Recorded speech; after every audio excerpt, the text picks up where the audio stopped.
Okay, That's not- Brooke and Ellie, Isabella, and Avril are dead, and Amber left. So that leaves me, Lizzie, and Allison. I collected some evidence from the crime scene.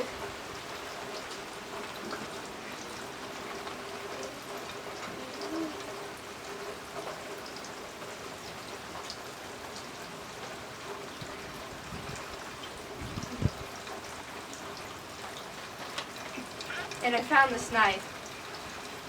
And these fingerprints are Lizzie's. I think that I've got to say Allison.